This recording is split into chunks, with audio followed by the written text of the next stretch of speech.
Hello to the vinyl community. Just got back from the record store. Super excited. Let me adjust the lighting a little bit here. I'm going high tech on you guys, okay? High budget vinyl channel. Anyways, it's probably not any better. Pat Metheny came out with a new album. Super excited about this. I could have pre-ordered it. I didn't do that. I know it's up for sale. I had mentioned to my local record store, hey man, you gonna get the new Pat Metheny? He said, I don't have that many Pat Metheny fans. You're like one of the only ones, maybe a couple other, but he's like, I probably will order it. And he did. He ordered a good stack. I go in there today, all excited, and I'm looking in the jazz section, the M's, it's not there. It's like, oh man, maybe they only had a couple copies that already sold out. So I asked him, like, hey man, did you already sell the Pat Metheny? He's like, no, we had a pretty good stack. He's like, I think my other employee doesn't know he's a jazz musician, so put him in the rock section, then put him in the P section. But luckily, the owner of the store, I had to think like the other guy. I knew, he's like, we both sometimes, we're not the best spellers in the world. But anyways, found the stack, got one, got home, and here is the Holy Grail.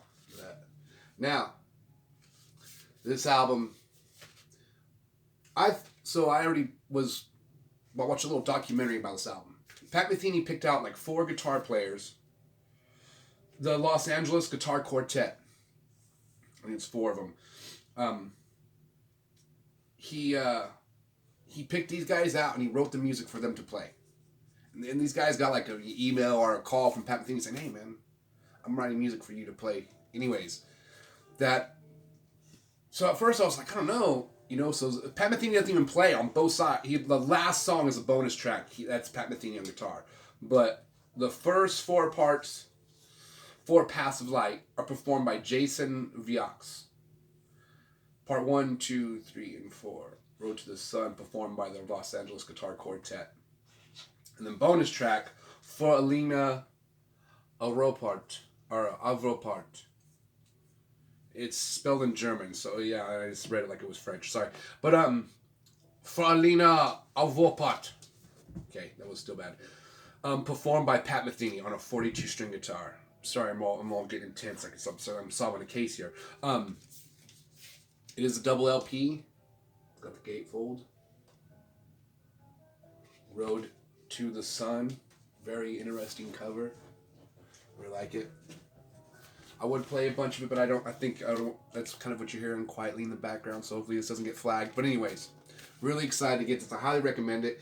Even though it's not Pat Metheny for the whole album, except the last song, he composes stuff. He composed the music. So that's some Beethoven, Mozart, Bach style. Like, he was like, all right, I don't need my ego on the record. Let's just, the music's the most important part. And so I guess when he was composing the music, he had a picture of each guitar player composing accordingly to what he thought would fit their playing after he had studied their technique and stuff. I mean, that's off the wall. Mad scientist. To do that, he really is. We have so many amazing musicians out today. It's really like legends. And Pat Metheny is one of them. And so I highly recommend listening to us. And it's on very good vinyl. The pressing seems very nice. Let's pull. I have one on the turntable obviously already, but let's pull one out just to give you guys a preview. Very thick. Seems like 180. Almost feels like 200 gram vinyl. Only crappy thing came in paper sleeves, but let's get around that. I told you the best way to do that. Crack them on the edges. Don't spit on them, but blow on them. And you can usually, once you break that seal, you can slide them out fairly easy. Okay. Oh, yes. The last side is just one giant song. I love that. That's the Pat Metheny. So that's obviously weird. But look. Very nice. The hole seemed a little rough on the other one. It could have done a better, cleaner job on cutting the hole. All right, let's go with the edges. If you guys watch my channel, this is like my big pet peeve. And the other one's really smooth. This one's smooth until you get about here. And then rough. And smooth again. Okay. 6.2. Not the best on the edges. The other one feels really good, though. Really heavy, though. More importantly,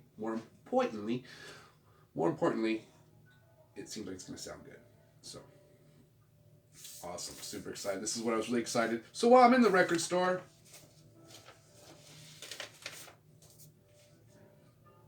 I found this live performance of McCoy Tyner in Tokyo back in like 2004. Anyways, I have that on hold because I was going through their stuff. I'm not even trying to ruin the record case sleeves I got. Hold on. Sorry, guys. Alright. So I found this in the used section. I have this label on something else. I think it's Charlie Parker with Miles Davis. Yes. Just to make sure I'm not slipping here. People are always like, I could be wrong here. I could be wrong. Let's pull from the collection really quick though.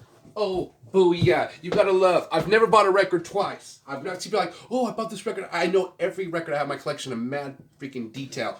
And I remembered, I haven't listened to this record in over 15 years, but either way, I remembered. So, this company, which is Charlie Parker and Miles Davis, the Giants of Jazz. It's Miles Davis on one side, and I think it's Charlie Parker on the other side, if I remember correctly. I could be wrong on that one, though. Miles Davis, Charlie Parker, yes. So, and I paid $5 for this one. Mint condition.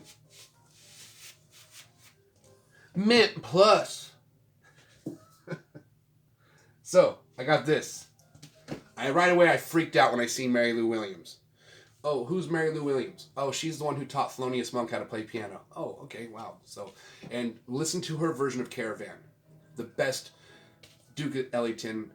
Chet Atkins is my favorite. Along with Les Paul's. Then I go to Duke Ellington. But then on the top of all that is Mary. My hand's so high up because listen to her version. Mary Lou Williams. So gritty and raw. Don't expect Duke. Don't expect Les Paul or Atkins. Just be ready. It's Mary Lou Williams. And so I got excited right. I see Mary Lou Williams. And it's Art Tatum. I'm a huge Art Tatum. I have an Art Tatum box set. I've went through Art Tatum phase. I'm still a huge fan of Art Tatum, but back in my early 20s, that was just the freak that I was obsessed with. And I'm still obsessed with him, but I'm obsessed with many other people. So, Mary Lou Williams. Legend on piano. With Art Tatum. Who's he? Well, he was a guy who was blind, who just shred on piano. Classical piano players aren't real famous, would say, I'm thankful Art Tatum doesn't play classical music, because if he did, no one would talk about us. No one would give a shit about us. Okay, so Art Tatum is a legend. Check Art Tatum out. And I haven't listened to this yet. I got it for $4. It's in mint condition. Should I preview it? And I was like, no, once I pulled it open, it seemed it looks nice. We're good. Okay. You can tell I'm just getting too pumped here. Okay.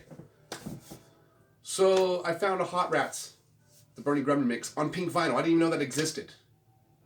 So what did you think I did? I put that on hold. Okay, I got problems. I have issues here. I already have one Hot Rats. Do I need a pink one? No. Do I want one? Yes. We all know this problem. Anybody else got this vinyl fever? All right, so here we go. So I'm trying not to look anymore. I'm like, just don't even do it. But I was looking for some Tangerine Dream, and I was like, oh, my God.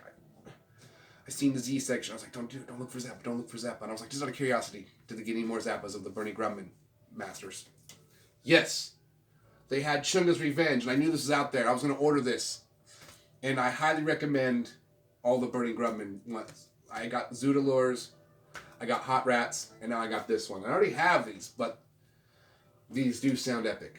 And they're just great. They're brand new. Bernie Grundman was ahead of the mastering. I mean, it says right here, mastered by Bernie Grundman at Bernie Grundman Mastering 2017. Now, the question I have, would Pat Metheny, oh my gosh, would Frank Zappa be, you can really see how I got a giant, my cousin's always pointing out I got this weird mole thing in the middle of my forehead. Would Frank Zappa be, what would he think of these new mastering job by Bernie Grundman? Because it's like, I'm pretty sure Frank Zappa got it right the first time, right? It's Frank Zappa, the Godfather. But, I'm wondering if that's who they think that's who he would have picked, or that's who he worked with in the past. I don't know. I'm going to have to go do a little more research. I type like this. But they sound, in my opinion, they sound really good. And I'm hoping that Frank Zappa would be pleased with them and really like them. But the guitar, if you're a Frank Zappa fan, get him. If you're a guitar player, okay, there's certain Frank Zappa albums. All Frank Zappa albums have some sneaky shred guitar in there. So depends. This album has shred all over it. So Chunga's Revenge, Hot Rats, Shut Up and Play Your Guitar. There are Sleep Dirt. There's certain albums of his where if you're a guitar player, it's a must.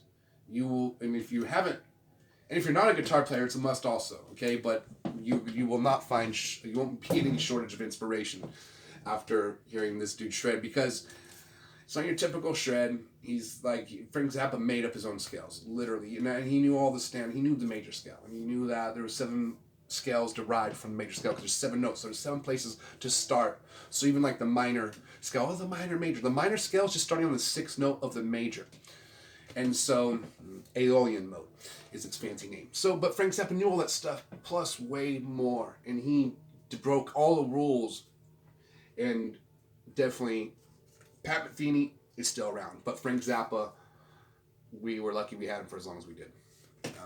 It's crazy to think that when I was a kid, this dude was, I lived kind of, not close to Frank Zappa, but he was like 5 hours away, typically. You know what I mean?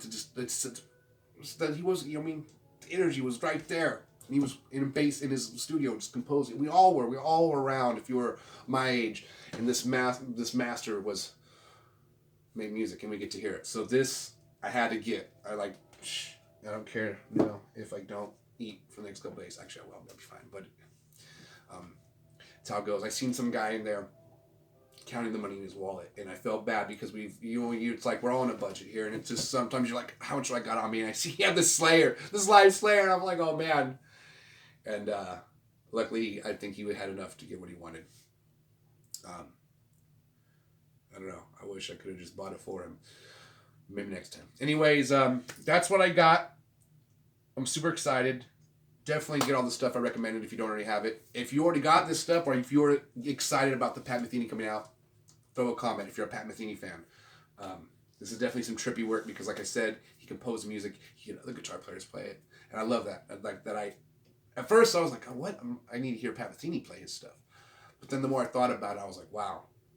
Do we have Beethoven playing Beethoven? No, we have some papers he left with his masterpieces, and we hear other people play Beethoven. We think, oh, this is Beethoven, but it's not Beethoven. It's his artwork left behind, which we recreate, and it could actually sound wrong, not completely, but a little bit. So, that being said, I think Pat Metheny, it's neat that he's like, maybe I should do this while I'm still here. So, that's awesome. This is my episode. I'm trying to keep it short and sweet.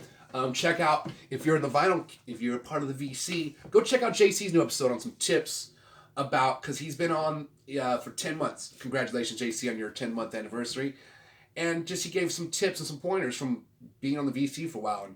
And super nice person. JC, he says he's calm. You can tell he's got some guns, though, so I think he'd get us at arm wrestling. But he's got a great vinyl channel, and he gave some great pointers, and that's why I'm trying not to ramble on for too long. But anyways, but that's how some of us go. So, like and subscribe. If you hit the bell, I guess, you're going to get a notification every time I post an episode. I don't know if that's a good thing for you, because sometimes I post a lot of episodes, but whatever. Have a great Sunday. And all the good stuff. Play vinyl. Stay positive. Bye.